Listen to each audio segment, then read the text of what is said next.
Hello, all. Welcome back to All for United WFC. We have signing number 7. We said at the weekend, me, Mark, and Barry, when we did our show, we were like, just wait until next week. We didn't quite get the day right. I think the three of us said Tuesday, but it doesn't matter. We got it over the line anyway.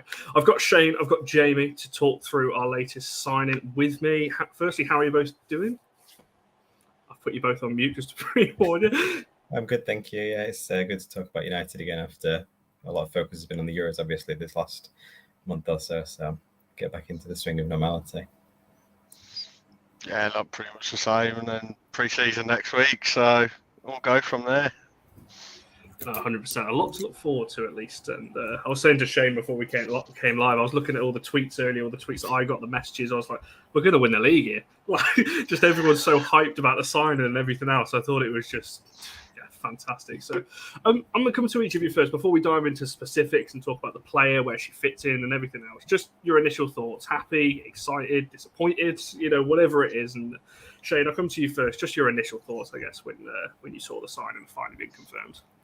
Yeah, positive. I mean, I think it's probably a relief just to know that it's done, because it's obviously been rumoured for quite a while anyway. So a lot of the time when you get these strong rumours in the women's game, it's as good as certain that it's done. So I think just a relief that we finally announced it officially, and you can see the squad starting to take shape.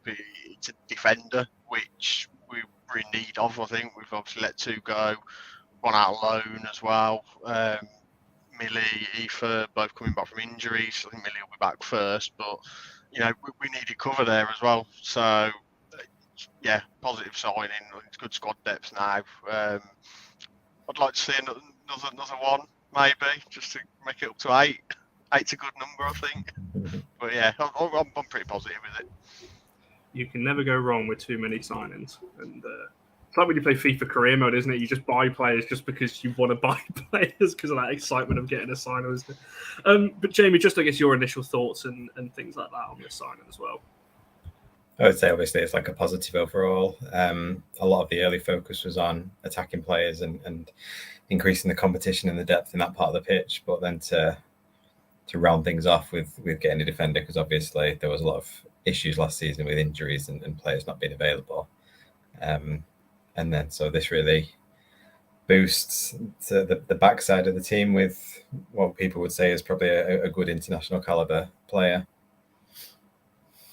No, 100%. Before we actually go back into the signing, I don't know whether anyone's got the answer to this question here. I don't know. I've heard nothing on it personally, unless anyone can share anything. I don't think so. Nothing's been officially confirmed on that. So unfortunately, we can't answer your question. Moving it back to the signing herself then. So I guess the first question in terms of what can she add to our backline? Obviously, Jamie, you mentioned it there. We had a lot of injuries last year, particularly at centre-half. Zellum had to play there. We know Ladd can drop back there if needed. And Shane, I'll come to you first. From obviously the bits that we've seen of her, from the bits you know of her and things like that, what do you think she can add to this backline that we're currently starting to build? I mean, we'll probably have to get YouTube open soon and start watching some compilations or something, because if I'm honest, I know very little. I've just played a couple of times in the Euros for France, so I mean, it's obviously good enough to get into an international squad, particularly with how fussy France's manager is with who he picks as well. So, that's good omens there. But ultimately, it's another body in defence for us. As I said, we've lost a couple of players, be that injury, deals expiring, etc. So yeah, we've got the depth there. You pointed out obviously Zellum and Ladd both played at centre back at varying times. Not natural for Zellum, admittedly, but Ladd, we know, I think has played there for Wales at some point in her life, as well as right back. So we know Hayley Ladd can cover. We've got Jade Moore as well, who obviously didn't really feature much because she was coming back from injury when we signed her. So we might see Hayley used there a bit more. I'm not too sure how happy I would be about that, but it's another option if we, while we've still got people coming back from injury, I guess.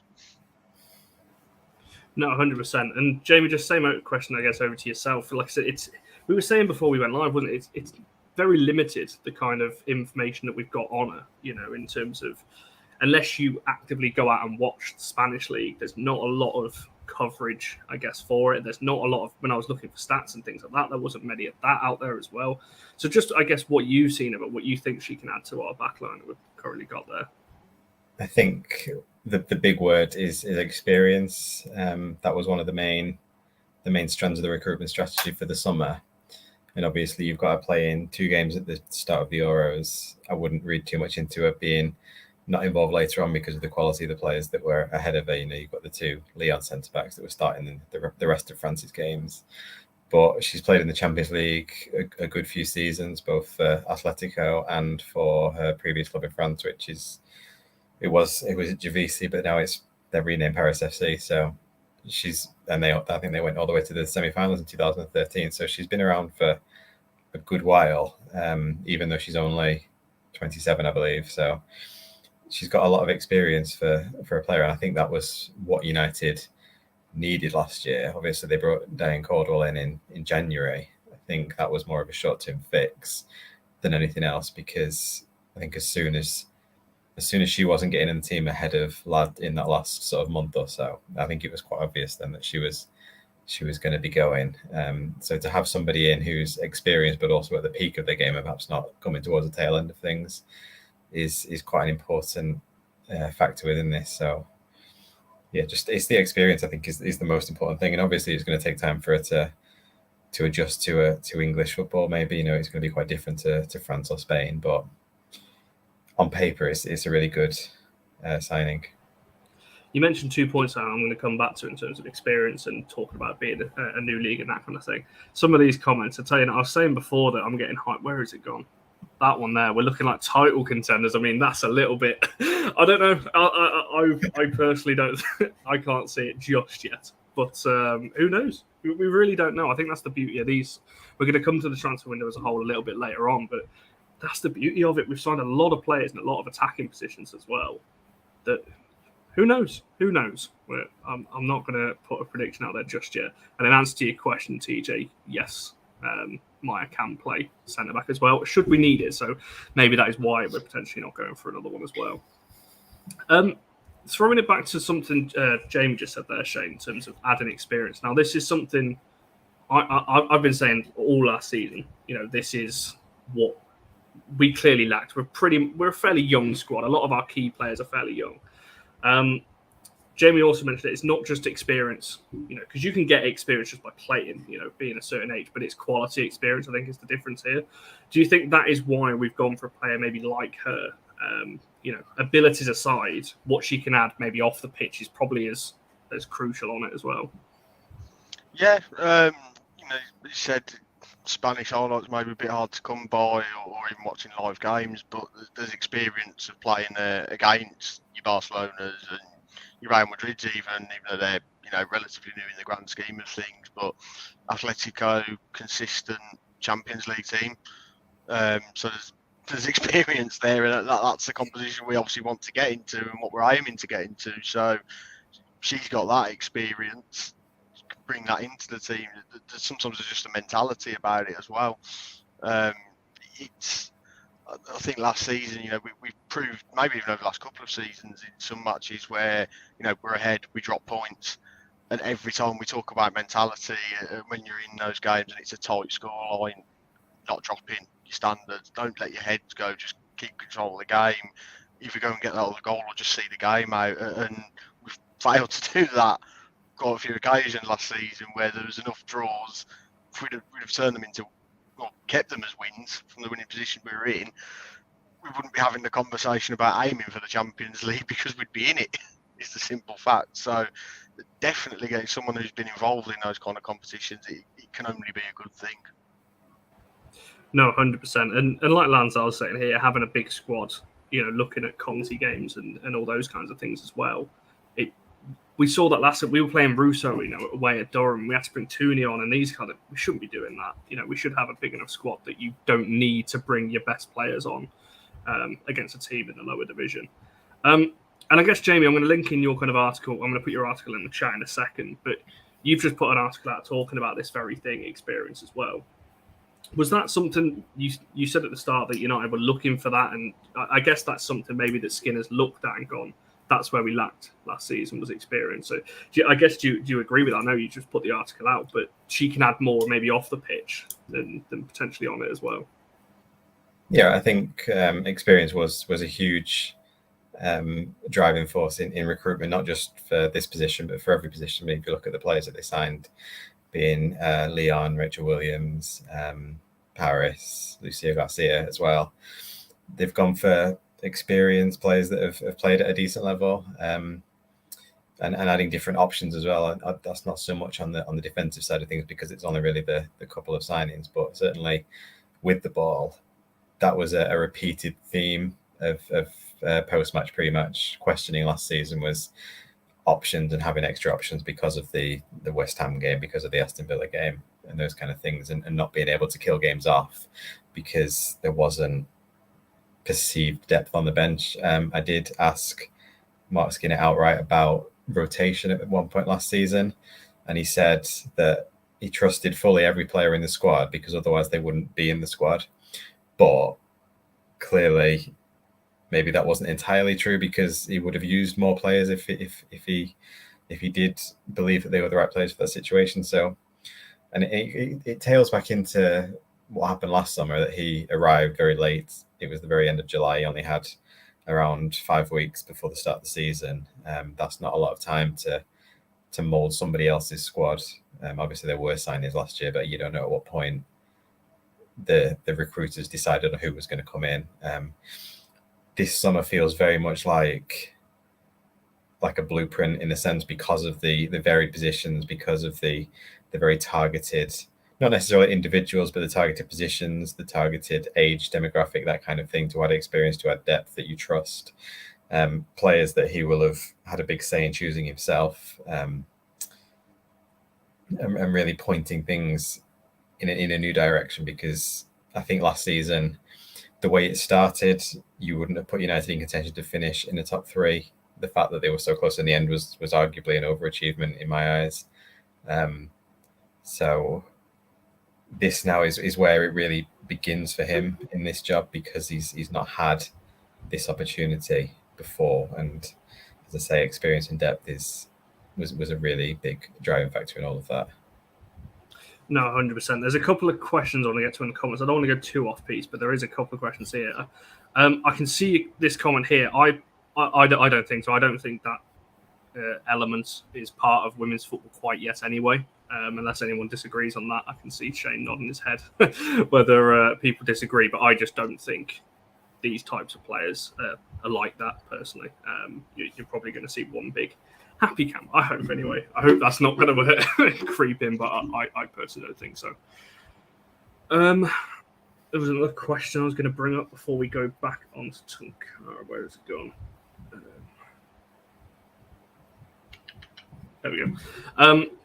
Talking about formations there now, obviously for me, 4-2-3-1 is pretty much identical to a 4-3-3. They're very molded into the same one. But I'll come to each of you just on that one then, in terms of, or do we think Mark's going to go 2 up top? Can we see that change next year? I guess the one option that we have for the signings we've made is we could go 2 up top now, rather than we'd be forced into it. And Shane, I'll come to you first on that one. We could go 4-2-2, and there's a few of us that have kind of intimated that we'd like to see it. And I'm even going back maybe to second season, if not first at times, where we did seem to persist with the 4-2-3-1 or 4-3-3 at times.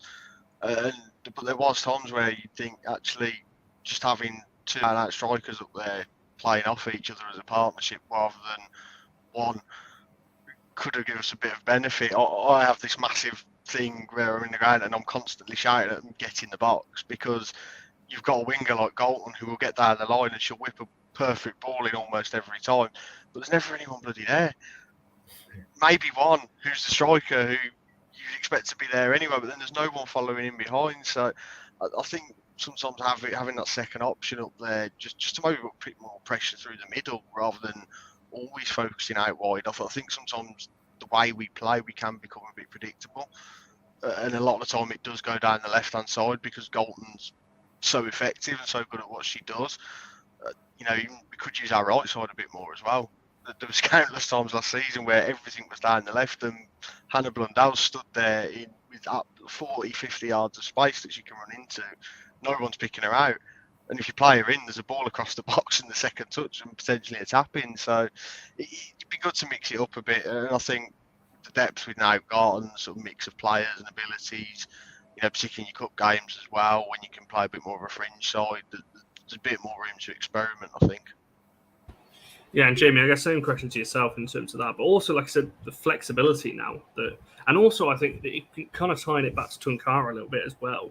Having a different type of centre back, she's quite tall, fairly quick as well. You put her alongside, say, a Millie Turner, for example, you can start that little bit higher up because your defenders have got the recovery pace to drop back in, so you can play a little bit more attacking in that sense. So I don't know where you want to start on that question there. I think loosely it will stay the same because that's the philosophy and the tactics that Mark's going to try to implement last season. That's his style. And I say I would agree with what's been said about it. It just gives you extra options. So if there's a tight game, if you're chasing a game, you can add an extra forward and an extra winger, an extra striker, to try and to get that difference. Or indeed, if you're trying to hold on to a lead under pressure, change it up at the back, add an extra centre back, another defensive midfielder. It's just options, and having those options, and that to refer back to a lot of what Mark's going to said last season is he wanted options because I don't think he felt that he had options, and hopefully now he thinks he does. I hope so, because I raised this point when we on the Saturday show when we were talking about Paris that you looked at our bench against Villa away. I always use that as an example because it's the game where I felt that was it then. And you looked at our bench and you've only got 3 or 4 attacking players on there. One of them is a midfielder, really. And it's like, are they really going to come on and change the game? Whereas you're looking at now, potentially, we're looking pretty, especially stacked up front. Lanzel, I can see a couple of your other questions. I'm going to come back to those because I want to come back to Tounkara herself. And there's a comment talking about Garcia, saying, Garcia will come good. And TJ's talking about taking some time for the players to get settled in. And Shane, I want to come to you first on this one in terms of, have we got to be patient with a player like Tounkara? Because it's a new league. I don't know how many players she knows, personally, and that kind of thing. Obviously, we know with Lucia, she's got a good relationship with Honor. Maya's obviously come in, got relationships with players have got that past relate, whereas Tounkara, for example, maybe doesn't have that. I'm not too sure unless someone can correct me on that one. So do you think we have to be patient with her, or do you think she potentially will just come in, start and hit the ground running from the off? I think you've always got to be prepared to have a bit of patience with new signings as a whole, even more so when, to come from foreign leagues, it can take them time to settle in. I mean, Honor came in, but Garcia's coming now. She's got Honor as an international teammate, so there's a pre-existing relationship there that will probably help Garcia settle in a bit quicker than maybe Honor found that she could. Honor came in during COVID as well, so massive shift change there. But yeah, I think you've always got to have patience. Sometimes these things just click straight away. They hit the ground running, and they look like they've been there for years. Sometimes they'll take 3-4 games. Sometimes you might not see the full effect of them until you sort of get into the really busy schedule from January onwards, depending how far you go in the cup competitions. So, and again, a lot of it does link back to depth, because you can probably give a player more time to settle in now because there's so much depth, whereas you're not almost instantly throwing them in at the deep end and going, go and play to this level instantly because we need you to, because you're almost the only one. There's a lot more adaptability there in the squad now, I think. No, 100%. And Jamie, I don't know whether you or Shane know the answer to this question, because that is a very good point in terms of the potential language barrier there. I don't know personally. But she might speak Spanish from playing in the Spanish league, so she might be all right with Honor and Garcia, maybe. Potentially, yeah. So I guess, Jamie, I think the same question to yourself, because I'm fully expecting her to come in and start with the injuries we've got at centre-back. I would expect her to come in and start that first game of the season unless one of them is back fit. And even then, I think she starts. But I guess, where do you stand on this? Do you think we've got to be patient with her? And also, do you think that could be a potential issue if there is a potential language barrier there, particularly across the back line? Yeah, I think just to regard the familiarity, she will have played with Jade Moore at Atletico. They were there together, albeit only briefly. So there's at least a semi-familiar face in that respect. You said about the Spanish, I would expect that she would speak Spanish after 4 years in Spain. So there's not completely, no communication. I don't know if she does speak English. I couldn't comment on that. But just with regards to you say about us starting the first game of the season, I wouldn't like to say fully just because I know that United have been cautious in the past with players. Not necessarily because of that, but I know with Russo at the start of last season, albeit very different circumstances, she was post-injury. They did hold her back for the first 2 or 3 weeks just to make sure that she was okay. So it wouldn't surprise me to see her maybe dropped in off the bench in more appropriate moments, particularly if United are doing if there's an opportunity to put her in games. For example, if they were playing Chelsea week 1, I wouldn't expect her to start, but obviously they're not. But I just would expect some sort of caution just while she settles in, because United have, this coaching setup has shown patience with players in the past. No, it's a fair point. There's another interesting comment here. I want to get both your opinions on this, because again, option. I'm going to use that word so many times. Options. Could we play a back 3 now? I don't even know who would you stick in a back 3. What, Tounkara, Millie, Mannion, maybe? I don't know. You could pick Maya in there, maybe. It's options, as I just said. Can anyone see that as a potential? I mean, me personally, I think if you're going to play a back 3, I mean, yes, you'd want Golson out there, but you'd probably go for a more traditional full-back type. Potentially maybe Honor and Maya or something like that. I don't know whether anyone's got an opinion on that one. You could, but Leah has kind of capably played even normal left-back, never mind wing-back before. I think I'll go back about probably 3 years when we last did a pre-season tour when we were in Oslo, and I believe she started wing-back that day. She may well have actually played probably 6 or 7 different positions in that game against Valerenga, but I'll go back maybe 2 seasons or where we played City, and obviously Casey was trying to make sure Tobin was in the squad at the time, and so she played Leah at left back, and so she could obviously deal with the likes of Hempish on the right, or Chloe Kelly, or Lucy Bronze, because he was obviously back there then. So I think Leah would be capable, but it probably doesn't play to Leah's strengths. I think you only do it if the game itself, or as in the fixture, the team you're playing, if it warrants it, that maybe you want a bit more of a conservative front line in terms of wide positions, maybe where Leah can be the one that overlaps, and you've got a capable person who can drop back on the wing as well.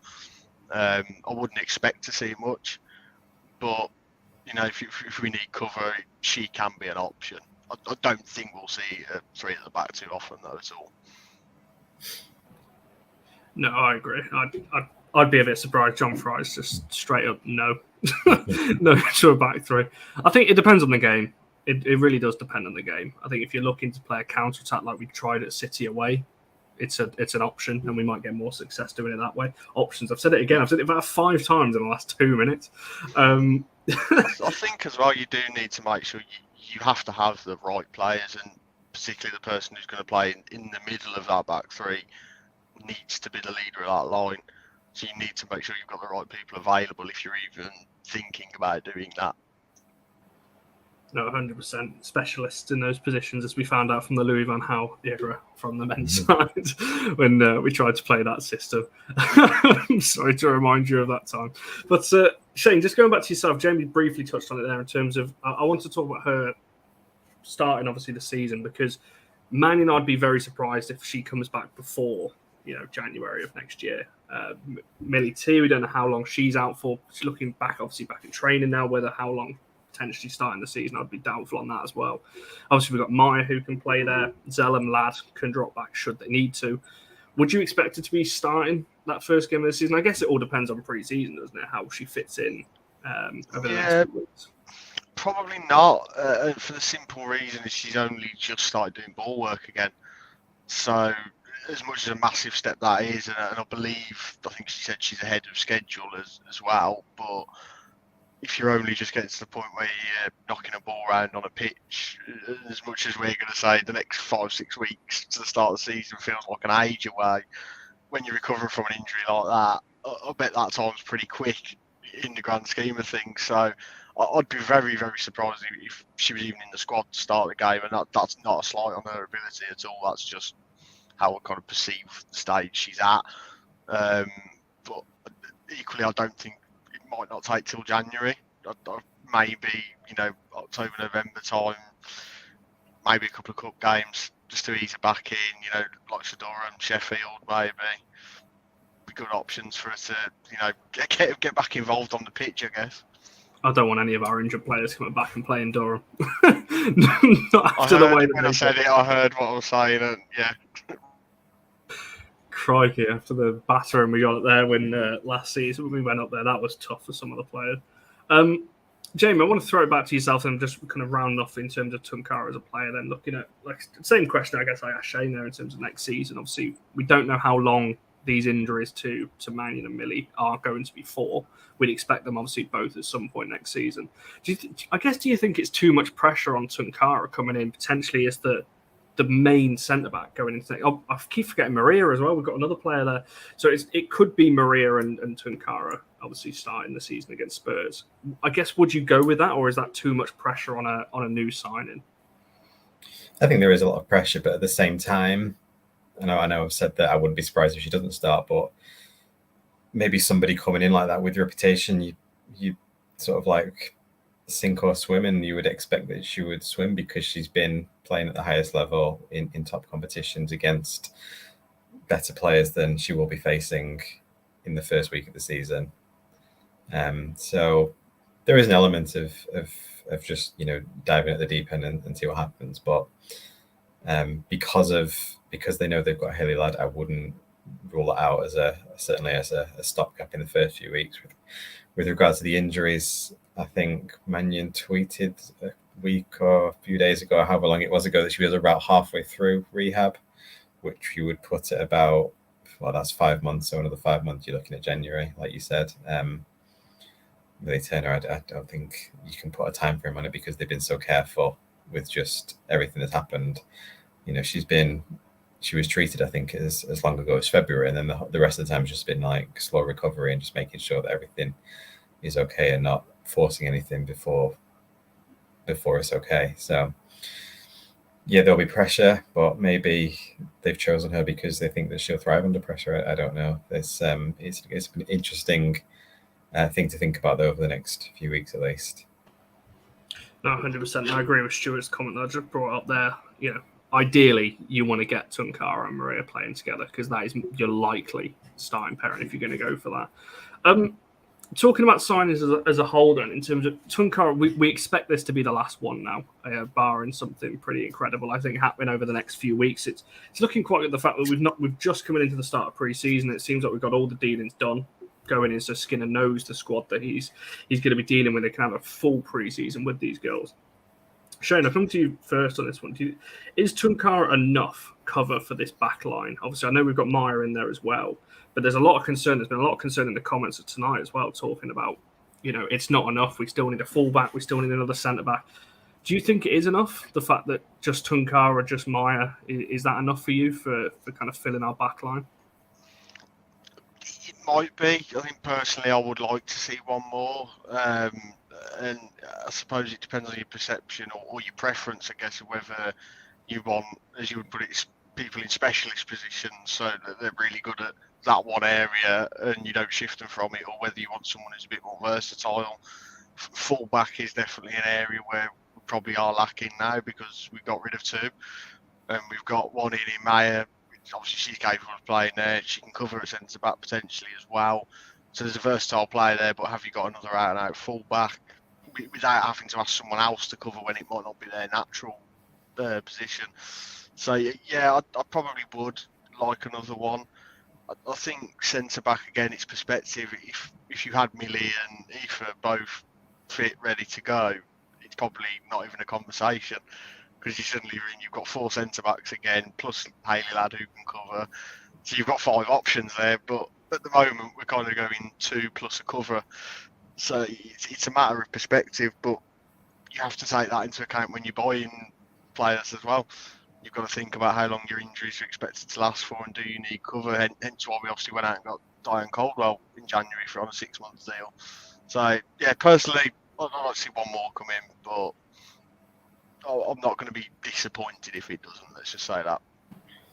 Yeah, and I think what you just said there kind of ties into what Charlie was saying. If all the centre backs are fit, then you're probably looking at, like I said, it's probably not even a conversation then, because you're looking at, once I'm losing count now, 5 or 6 potential centre backs. And as somebody's put, TJ saying there, Leah and Maria Torres-Stofte can play fullback as well. It's not your first choice, but they can play there as well. So, Jamie, before we look at signings as a whole, obviously this summer, but your kind of thoughts on that then, in terms of, is this enough, and do you think United will go out for another defender this summer, or do you think that is business pretty much wrapped up now? I think I mentioned before, because attack was the priority this summer, very much so.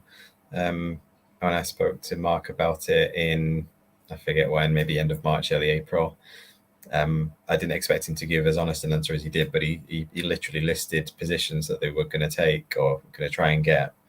So it was striker, number 10, midfielder, winger, and centre back. But centre back was at the end. It was almost like not an afterthought, but it's like, well, we'll sort the attacking players out first, and then we'll go for a defender if we've got time. Almost like it's not as black and white as that, obviously, but the priority this summer was definitely attacking players. So in his mind, perhaps if he sees that United are leading 1-0 against Tottenham, they're leading 1-0 against Everton or against West Ham, if they've got the attacking players to go and get a second goal, does it really matter as much at the other end of the pitch? And I'm not saying that it doesn't. It's just, people are going to have different priorities. Maybe he wants to see more goals than more clean sheets, that kind of thing. So the fact that they've signed 2 defenders, it's almost like he's gone over and above what he initially said or was expecting to find. Off those listed positions, I would say that they probably ticked maybe not every box. Number 10, you would argue there's no specialist number 10, but I'm sure of all of the attacking players they've got, somebody would drop behind a striker. He would rotate players in from out wide or whatever. So they've ticked all of the boxes that they wanted to tick. So if there was to be no more additions, then I don't think that would be a problem particularly. It's like it's been said already, if you had everybody fit, then you don't need any more defenders. I don't wish to liberally mention Liverpool and Jurgen Klopp on this channel, but when they had their horrific defensive injury crisis, was it 2 years ago? A year ago, 2021, January 2021, people kept asking him if he was going to sign a centre-back, and he's like, well, we'll have people coming back soon enough, so we don't need a centre-back.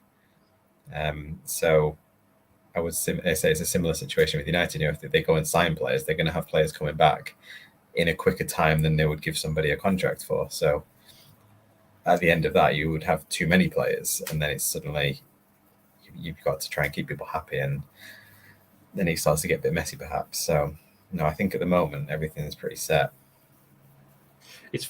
It's funny what you just said there about defending is pretty much almost word for word. I tweeted somebody earlier when they were saying, I'm a bit worried about our backline because we conceded goals that let us down in draws last season. And my response was exactly that. Well, if you score 2 or 3, that one mistake at the back doesn't matter because you win 3-1, you win 2-1 rather than drawing 1-1. And that's actually a good little segue into the next kind of section, talking about the sign as a whole. And I guess, Shane, just your kind of thoughts off the back of that in terms of, someone should put it there, attack is the best form of defence. So do you think, obviously, like I said there, we signed 2 defenders, but with all these attackers coming in, can you see, it sounds a weird way of phrasing this question, but can you see our defence getting better because maybe we're dominating games a little bit more further up the pitch with the attacking signs we've made?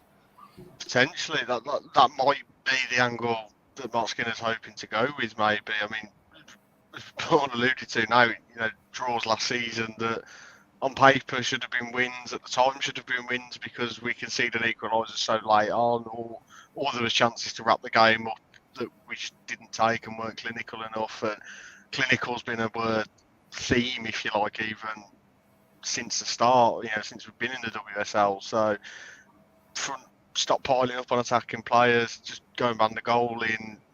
You know, if you score 2, we'll score 3. That kind of mentality. Why not? To a degree, and even then, if you're going to go 2-3 goals up in a game, you might not concede that one goal that you would have if you were only 1-0 up, because actually you've got a better chance of controlling the game. The other team have got to come at you more. They've got to do more to get something out of the game in that position. So you can kind of you mesh from a bit. And say people get the ball in the corner, and the opposition get really frustrated with it. Things like that. You can play all sorts of on the pitch mind games, shall we say, if you get in one of those positions. No, 100%. I'm losing all the comments here. This is not. It's too hot. I'm just going to blame the heat. So why not? There's a question for you, Jamie, that I was going to come to, and I can't even find it. It was something about contracts anyway, because I want to talk about the transfer window as a whole with you both, because I don't think you've both been on since we've obviously made quite a few of these signings. But Jamie, just firstly to yourself, I can't remember. The question was about new contracts, whether you'd heard anything on Jackie Honor and Russo in particular. I believe that Russo and Honor have options that will have been exercised by now, because Honor's been back in training, so she's still around. She's not been released or anything like that. Russo, she was on Sky Sports News the other day. She said that she was really looking forward to this season, so that's her staying for at least this year, and then I guess it's up to the club to agree a deal. She's played a good hand. Not saying that she's trying to play anybody, but there was talk about rejecting a deal a few weeks ago. She then played the Euros. She's had a massive tournament. She's probably banking on herself. Her market value is going to be so much higher than it was just a month ago already. So she's backed herself. The argument I would say for her at this moment in time is I'm not sure that she goes anywhere that's better than United, because if you think about City, if you think about Arsenal or Chelsea, she's not going to get in the team ahead of Sam Kerr. She's not going to get in the Arsenal team ahead of Miedemar. City will be an interesting one because Ellen White's obviously old, but they've then got Shaw, who had a good end to last season. So, if she was to leave United, I don't think she's got a load of options. We've seen players leave English clubs before, go abroad, like Paris to Lyon, and not really get in because you're competing with the best players in the world. And whilst she may have that potential in the long term, I'm sure the club do believe that. She's not that right now, so she's not going to go to a Lyon and get in the team in front of Ada Hegerberg. So it would be in her best interest to sign a contract with United, but at the same time, she's also well aware of her market value, and she's fully within her rights to stick to that, and her representatives and agents. So my expectation would be that she would sign a new contract, but it might not be instant. There might be a few months of negotiations to really thresh it out. The club is very, very keen to keep her. Mark Skinner's a massive fan. I asked him a couple of times last season. He was always like, you've not even seen it yet. This is just the start. She's still only, I think she'll turn 24 this coming season, so she's still at the start of her career relatively. So it might take some time. She's gonna get the best contract for herself because she obviously earned it with what she's done in this last month. With regard to Jackie, it's been very hush-hush. I'm not really sure because people said that she's leaving. There's been talk of Juventus, but nobody's announced anything yet. And she's at a point now where she would be coming back to training because other Dutch players have started training. I'm not really sure. They never announced a contract length when they signed her.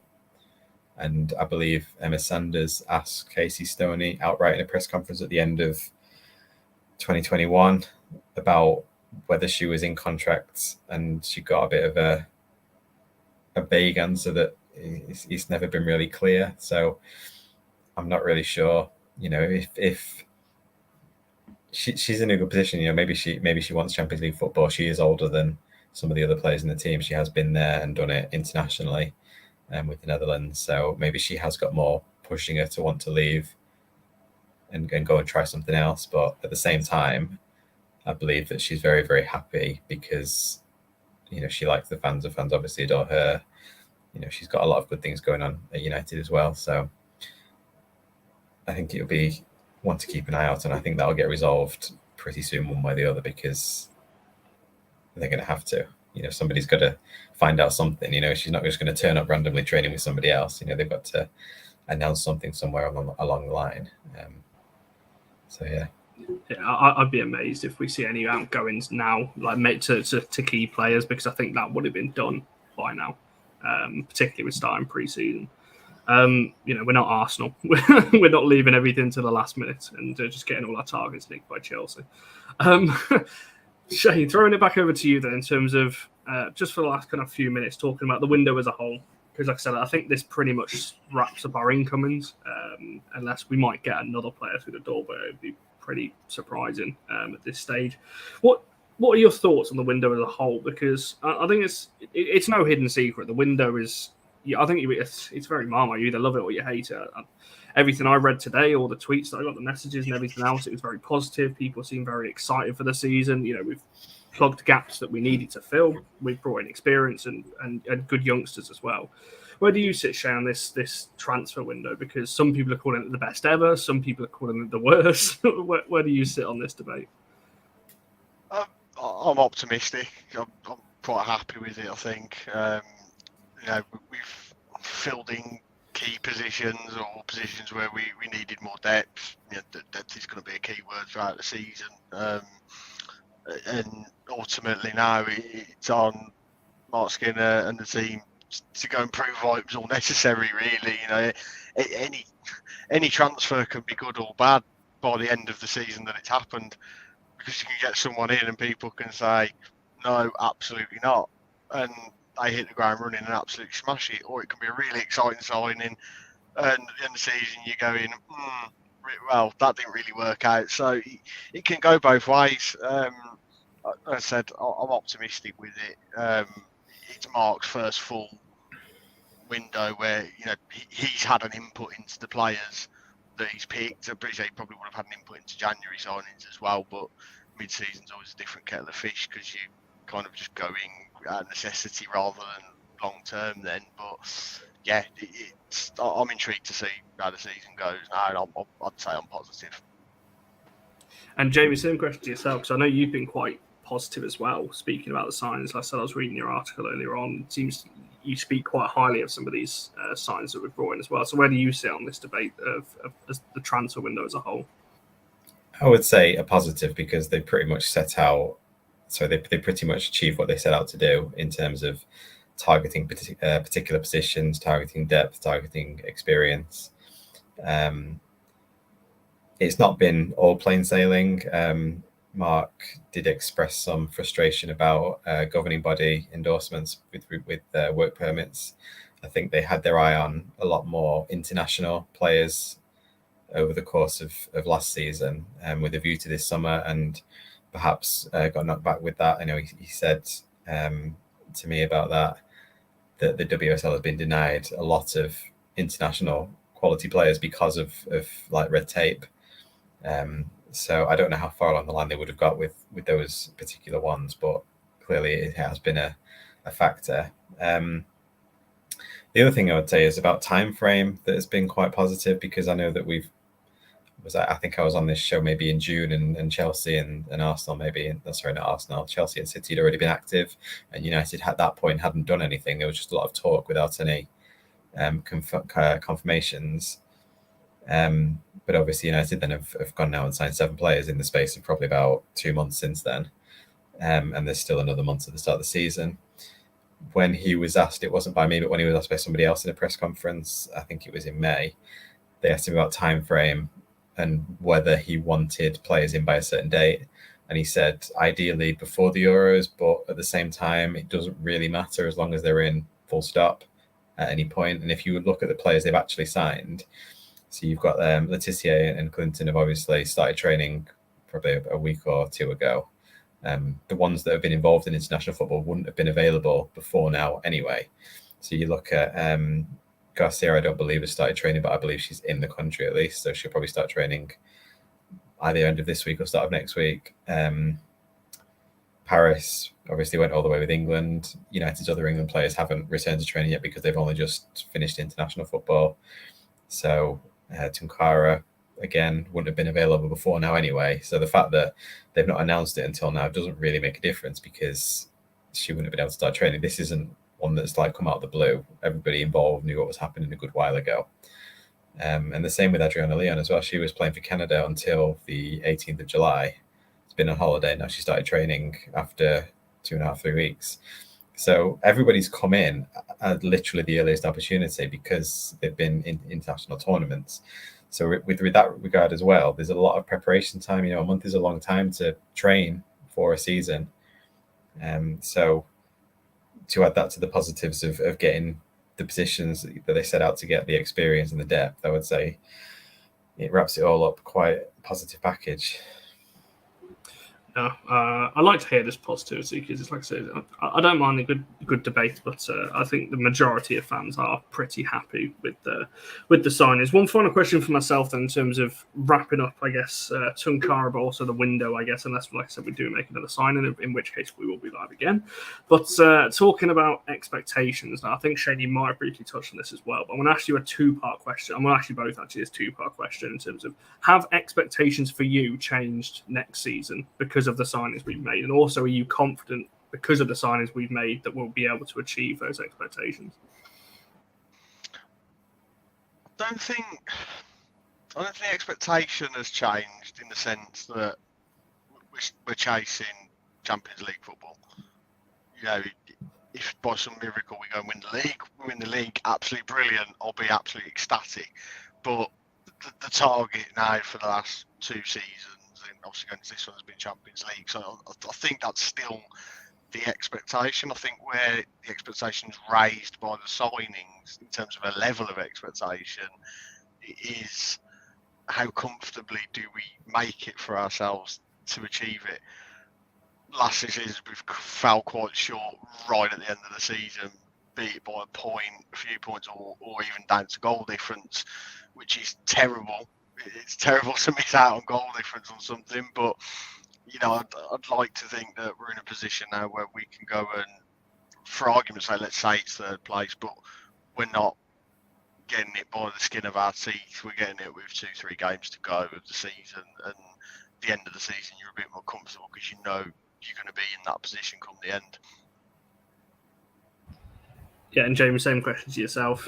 Have your kind of expectation of United changed, or how are you kind of looking at it? And again, follow to that, are you confident with the signings going into next season? No, I would say expectations and targets have stayed the same because that target from last season hasn't been achieved yet. So before you start raising the bar and looking at something higher, you have to achieve what you first set out to achieve. So, no, I would say United, just what they've done now is they've given themselves a chance to make that jump that possibly they didn't have this time last year in the circumstances. As I said before, I think last season they arguably overachieved being in the race for as long as they were. So I think if top 3 is still the goal. I think it's the minimum expectation as well now, because I don't want to call it an excuse, but there was an excuse last season in the sense of the delays, the inheriting somebody else's squad, having to implement his own tactics and system. Now they've had the summer with the planning, with the long-term planning. Now it's a time to actually go out and do it for real, rather than just say we're going to do this. Actually go and do it. I think with regard to the other top 3, Chelsea, I don't think are going to fall. I don't think City will fall. I think they've got better. I know they've lost a lot of players, but they also signed a lot of players. So if they hit the ground, then they'll be strong. I think it was a bit of a freak that they had such a bad start to last season with all those injuries. I think the weak one in the top 3 is Arsenal. So because I think they've signed a backup goalkeeper and they've lost, a handful of other players. So if United are going to, grab anybody, it will be Arsenal, I would expect. But they've got to go out there and make good on the promise now, because all the talking's been done, and you go out and play the football.